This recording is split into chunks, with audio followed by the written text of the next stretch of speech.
Right friends, welcome back to Learning Space. We are continuing the revision series for current affairs.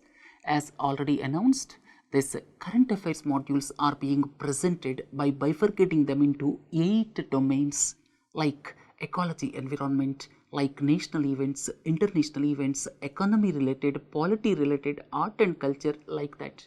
So this is the first module when one looks at economy related events. So therefore, current affairs modules, we are going to produce minimum 80, maximum 100, right? And our target date is May 20th. And with regard to the static subjects, we are going to announce our plan of action in the first week of March. So therefore, let us continue. So we are going to provide minimum 80 modules as far as current affairs is concerned, and this is the 6th module of current affairs. And when you look at economy related events, this is the first module. And friends, in this first module, we are going to deliberate various macroeconomic indicators and their trends, and at the same time aspects pertaining to the interim budget. So these things we are going to deliberate in this revision module, and in the next economy related revision module, we are going to concentrate on important aspects like insolvency and bankruptcy code, GST, then prompt corrective action framework, angel tax and other contemporary issues. So therefore, this first module on economy pertains to various macroeconomic trends and interim budget. Right friends, look at the first one. This is the growth story for the past 25 years or so. So therefore, this is the trend of growth, or you can say GDP growth, when one looks at from the times of the economic liberalization of 1991. Just have a glance at it to look at the trend. And what is important is, as per the latest revision of Central Statistics Office, this is the growth, or you can say this is the GDP for the past 10 years. And for 2018-19, this is the expected GDP, because this financial year is yet to be concluded. Right friends, this is the GDP trend for the past 25 years. This is for the past 10 years as per the recent revision by the Central Statistics Office. And if you look at inflation, this is the trend of inflation after liberalization, because sometimes in the examination, these trends are very important. What happened after liberalization? What happened during the past decade? And you see, if you look at inflation, it is generally on the downward trend for the past 6-7 years or so, right? And this is about inflation, and this is specifically about inflation during the past 10 years, right? Have a glance at this. This is the inflation based on consumer price index. How the trend of inflation based on CPI is there, then this 10 years figures, please have a glance at it, right? You need not remember each and every year, but from your civil services examination, what is important is, what is the general trend for the past decade, right? This is about GDP, and this is about consumer price index based inflation. So keep it in mind. Don't mug up the figures. Trend is important. This is about consumer price index based inflation. And I would like to tell 2-3 important points as far as inflation is concerned. In recent times, here you see the inflation is on the downward trend continuously. And in recent times, it reached almost average inflation of 3% or so. For 2017-18, average consumer price index based inflation is around 3%. One important trend, please don't forget, in recent times, the food inflation is in the negative territory. All of you are familiar. Please have a glance at it. Here, the consumer price index is on the downward trajectory, we have seen here. And one prominent feature, please do not forget, in recent times, this food based CPI inflation, that is in the negative territory. That means there is a deflation in the CPI food component. Because of that, the overall CPI came down, right? This is the important point to note. And similarly, please don't forget, this is a core inflation. Core inflation means if you exclude the components of food and fuel, you will arrive at core inflation, but still core inflation is sticky. Even recently also, core inflation figures are around 5.5% or so. So the important point to note here is, though the consumer price index came down in recent times, but the core inflation, that means if you exclude the components of food and fuel, that has not come down.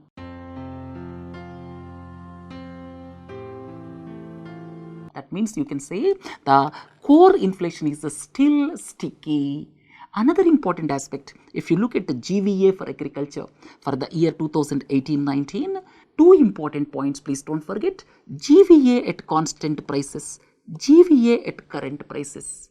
If you look at agricultural components, agriculture and allied, if you look at agriculture and allied activities, here the most important aspect is the gross value added for constant prices, or you can say at constant prices and at current prices, are both one and the same.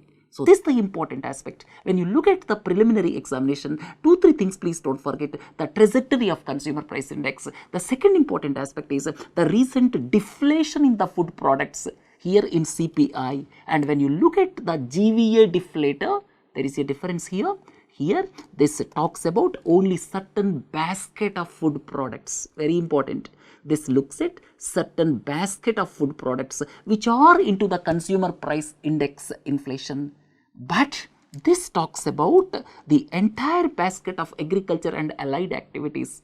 Right here, the GVA deflator is 0 for agriculture and allied in 2018-19 financial year. And another important aspect is the core inflation is not coming down.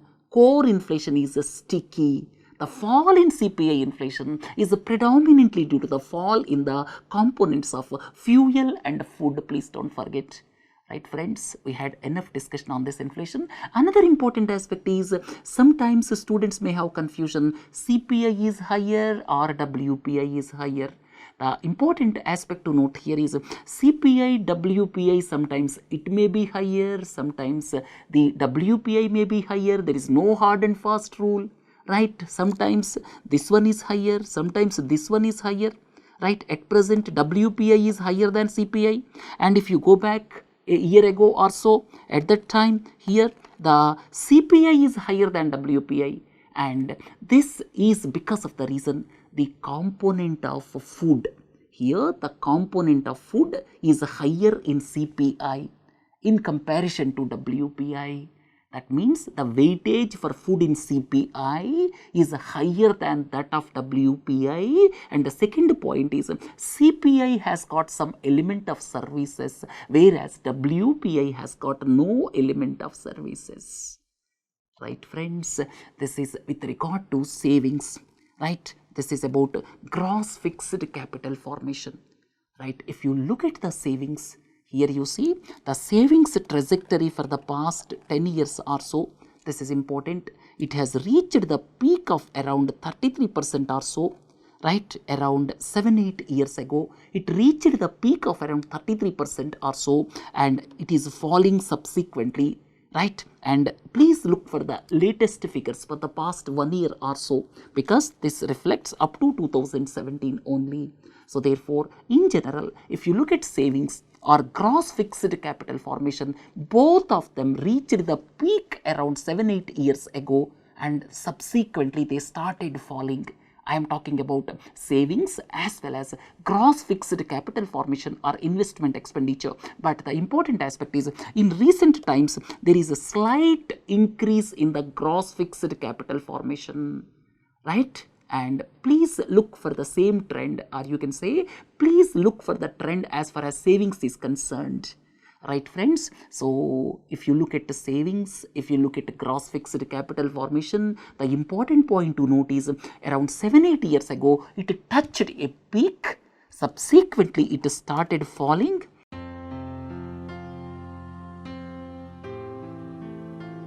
And in recent times, there is a slight increase in the gross fixed capital formation. Similarly, look for the savings figures also, right?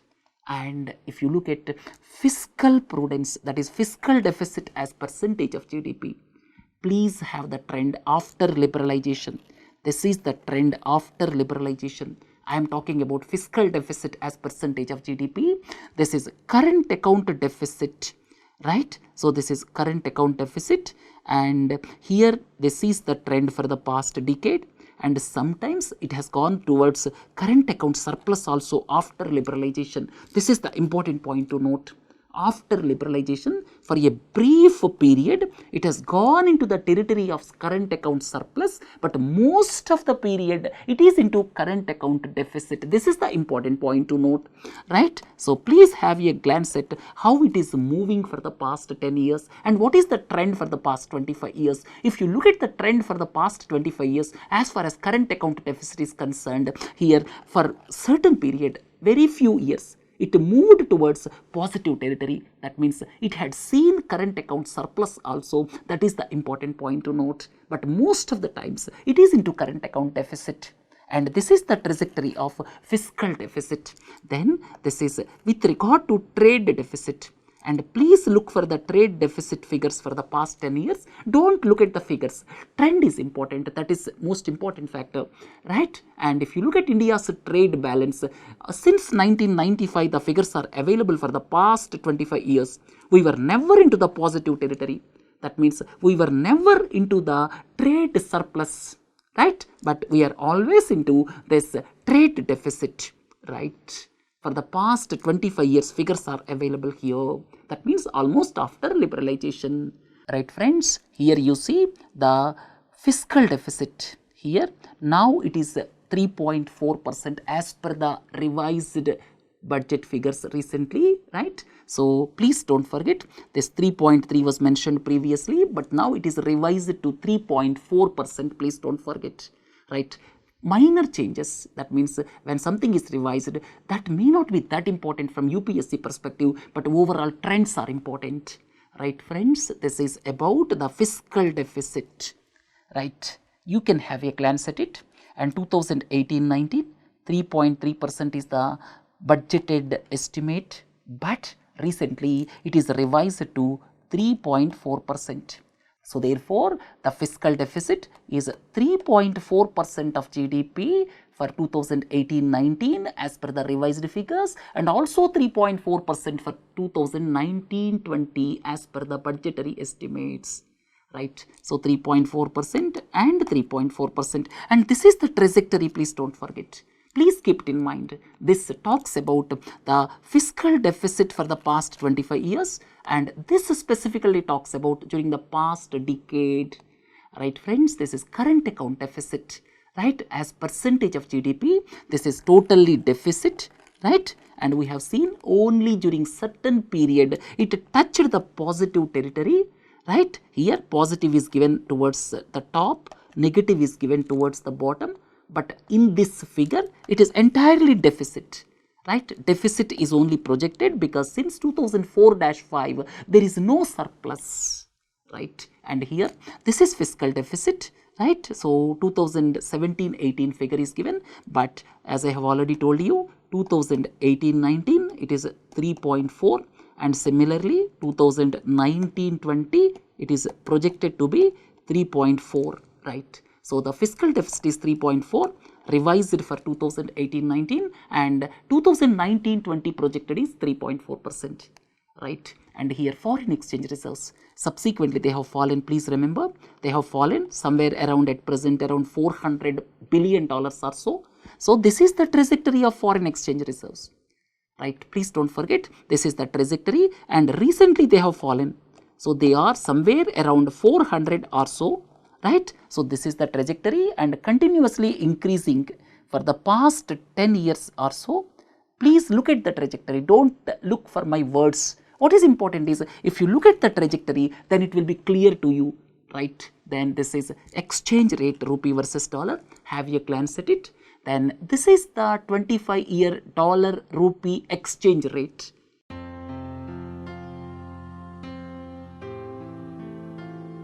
Just for the sake of the understanding, keep it in your mind, right? How the rupee dollar exchange rate is in fact transforming since liberalization, right? Now it is around 70 or so, right? And this is about currency in circulation, and this is cash to GDP ratio. And two things are very evident. After demonetization, currency in circulation has fallen, and later on it is restored. And here you see the currency in circulation is around 19 trillion rupees, right? And it increased to beyond the levels before demonetization. But one important point, please don't forget, cash to GDP ratio is reduced. Cash to GDP ratio, in fact, it was around 12% prior to demonetization, but now it is around 8% or so. So, one important aspect, please don't forget, currency in circulation reached the demonetization figures, or you can say it has gone beyond demonetization figures. But if you look at cash to GDP ratio, it came down. This is the important point to note, right? And then India's top sources for crude oil import. Top three countries are Iraq, Saudi Arabia, Iran. Now, Iran's share and Venezuela's share may come down in future, but at present, top position is Iraq. The second one is Saudi Arabia, please don't forget. Right friends, interim budget 2019-20. For next 10 to 15 minutes, I would like to discuss on interim budget 2019-20. How the rupee comes from, how the rupee goes to. This is very important aspect. And if you see how the rupee comes from, 19 paise from borrowings and other liabilities, then comes 21 paise from corporation tax, then 17 paise from income tax, and this is 21 paise from this goods and services tax. So these are the important components, and please don't forget 19 paise is coming from borrowings. Then how the rupee goes, it is mentioned here. In fact, the important aspect is state's share of taxes and duties is 23 paise, please don't forget. And then 18 paise is going towards interest payments. So please have a glance at this slide. Sometimes it may be important from your examination perspective, right? And if you look at important schemes announced in the budget, interim budget 2019-20, Pradhan Mantri Kisan SAMMAN NIDHI or PM Kisan, most important from your examination perspective. First is, it is central sector scheme, 100% funded by Government of India, central sector scheme.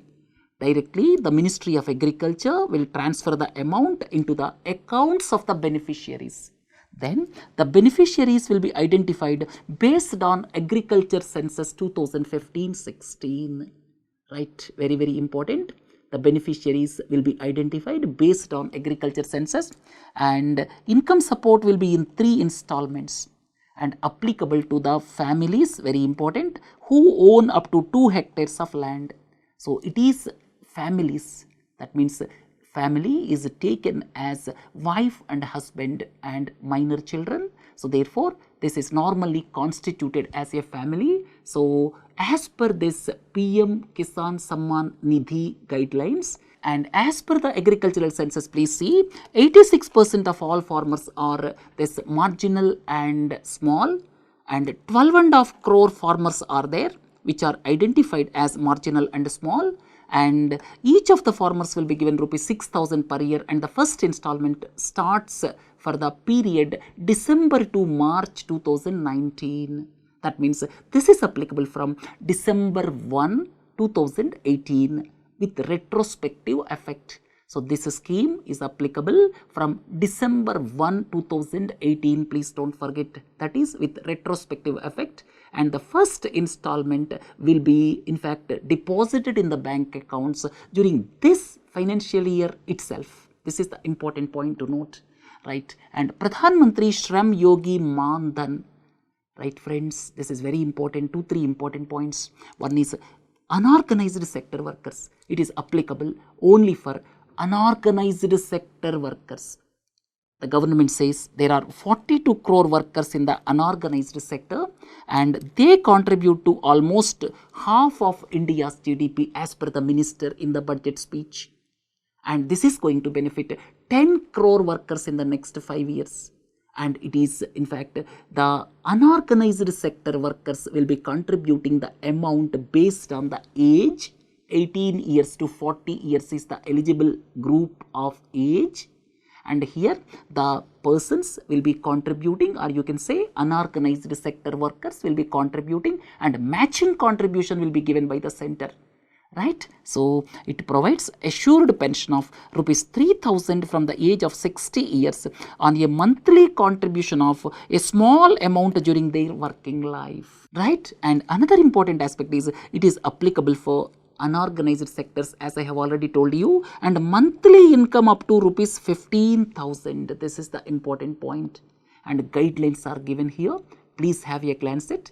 If the person is 18 years of age, he has to contribute rupees 55 per month. If the person is 40 years of age, he has to contribute rupees 200 per month. If the person is 29 years of age, he has to contribute rupees 100 per month. Right, and these are the guidelines. Government will provide matching contribution, and unorganized sector workers, government told 42 crore workers are there, and this program intends to benefit 10 crore workers during the next 5 years. Right, and there are some exclusions. Right, whoever are covered under National Pension Scheme, the Employees State Insurance Corporation Scheme, Employees Provident Fund Scheme. At the same time, whoever are income tax assessees, they are not eligible to join the scheme. Right, friends, when you look at the budget of 2019-20 interim budget, PM KISAN is one important program. I deliberated in detail about PM KISAN program, and this is PRADHAN MANTRI SHRAM YOGI MANDHAN. Right, this is for unorganized sector workers. Then if you see, this is lower tax incidence for some. Here the taxation slabs, they are not changed. Up to 5 lakh, that means 2.5 lakh to 5 lakh, the slab still remains at 5%. From 5 lakh to 10 lakh, 20% slab. Above 10 lakh, 30% slab. But what is changed is up to 5 lakh rupees, people have to file the income tax returns, but government is giving total rebate of 12,500. If you calculate income tax for the earners of rupees 5 lakh, it is at 5%. That means 5 lakh minus 2.5 lakh, that is 2.5 lakh into 5%, it comes to 12,500, and this 12,500 is the rebate given by the government. This is the important point to note, and there is no change in the slabs. And friends, from your examination perspective, this is about the direct tax collections, how they are increasing. Right, this trajectory is very important, and they are increasing at much faster pace during the past 2 years. Right, so 18%, around 20%, this is the increase of direct tax collections, and this is the share of personal income tax. And if you go back 10 years, personal income tax used to be 32%, and this 68% is corporation tax. Now if you see, it is 45% and 55%. So you can conclude share of the personal income tax is increasing in the direct taxes. If you look at the direct taxes, the share of the personal income tax is increasing. Right, this is about gross tax receipts as percentage of GDP. And friends, gross tax receipts as percentage of GDP, if you take center plus states put together, they are in between 17 to 18%. Right, center and states put together, they are between 17 to 18%. And as per NIDHI Ayog strategy paper, the government is in the process of increasing it to 22% of GDP by 2020 to 23. As per the NIDHI Ayog paper, and this talks about the gross tax receipts for the center. So friends, please don't forget, gross tax receipts as percentage of GDP for both the center and states put together, they are between 17 to 18%, and if you look at center, it is 12%. And most important is this direct tax, indirect tax trajectory. A question may be twisted on this. So have a glance at this, how the trajectory of direct tax, indirect tax is changing. Right. So till here you see, here the indirect taxes increased in comparison to direct tax. But now you see that direct taxes are increasing faster in comparison to indirect tax in recent times for the past 2-3 years or so. So friends, this trajectory is very important, right? And here other salient features of interim budget. Budget proposed increase in the standard deduction limit. This is meant for salaried class, please don't forget. So for the salaried class, the standard deduction limit is increased from 40,000 rupees to 50,000 rupees. I am not going to explain you in detail. Please watch the interim budget session, whatever we have discussed on February 4th editorial and February 5th editorial. You will be clear about all these things. This is the revision class, so I would like to be brief. It also contained provision, that means TDS, tax deduction at source, on the interest earned on bank or post office deposits is in fact increased from 10,000 rupees to 40,000 rupees. Another important aspect is exemption of income tax extended to 2 houses. Previously, the second house used to have tax on the notional income, but now you can occupy 2 houses. Then capital gains is proposed to be increased from investment in 1 residential house to 2 residential houses, right? Then fiscal deficit will be 3.4% for 2018-19 and 2019-20. Another important aspect is government offered 2% subvention on fresh or incremental loans up to rupees 1 crore, right? And this is for MSMEs, please don't forget. This is for MSMEs. This is not mentioned here. Please don't forget. There's a 2% interest subvention on fresh or incremental loans up to rupees 1 crore is for MSMEs. Then sourcing from MSMEs by the government departments. Government departments, they have to source from MSMEs. This is now 25%. Previously it was 20%. It is increased to 25%. And 3% from women-run organizations. This is another important aspect. Then government announced national program on artificial intelligence. And one more important aspect is 2% interest subvention to the farmers is announced for the activities of animal husbandry and fisheries. Right? So for animal husbandry and fisheries, this interest subvention of 2% is announced. One more point is Rashtriya Kamdhenu Ayog, very important. This is to upscale the genetic upgradation of the cow resources. Separate department of fisheries for the welfare of 1.5 crore fishermen. Right friends, this concludes 6th revision module. Right, if you want more on this budgetary aspects, please watch editorial discussion on 4th February and 5th February. Right friends, we will meet in the 7th module. Thank you.